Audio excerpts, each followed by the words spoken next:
I just want to share the gospel with you guys. Whoever, if one person watches this, that's more than enough, but I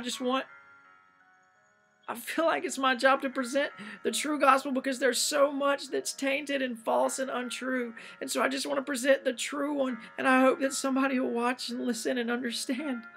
And it's this, that there is this infinite, almighty, all-knowing, all-powerful creator God who has created all things for his glory. And that you and I have belittled that. We've belittled his name, belittled his glory. Every one of us has at one time or another actually or currently believed that our way is better than God's way. And we failed to acknowledge him and to give him the glory for the gifts that he's given us.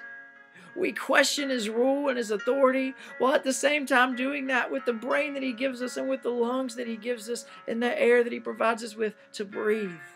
We've belittled his name.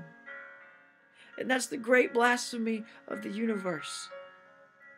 The great sin. So we've all done it. We've all belittled his name, and God, being just, right, and holy, is not going to allow the belittlement of his name. So God, not being able to spare wrath, sends Christ down in the flesh, and he crushes him. And in so doing, he pours out his wrath against the children of God that's meant for them on his own Son by killing him.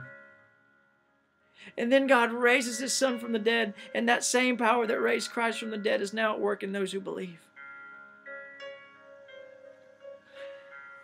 This is the gospel.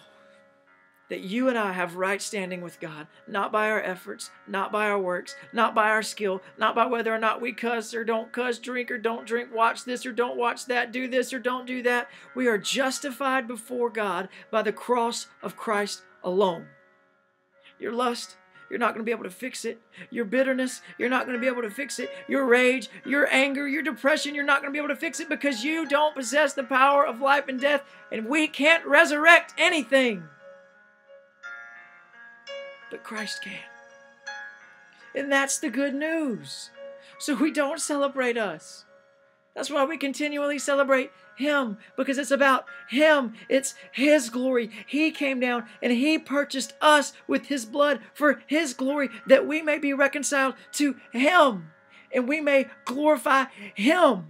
Because that same power that raised Christ is alive in us, and we can use that power and tap into that power to show people him and to preach his glory and to lead them to him. So if you're preaching a gospel to where it's about us and it's not about him, that's not the gospel.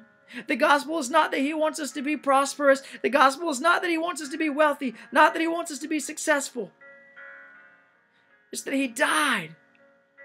And he purchased us with his blood so that we may be reconciled unto God and have a perfect relationship with him that will continue into heaven.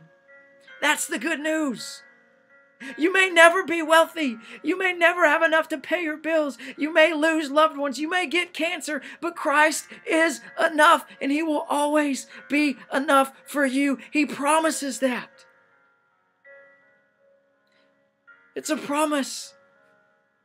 If we would only believe and take advantage of what we've been given. If only we would believe.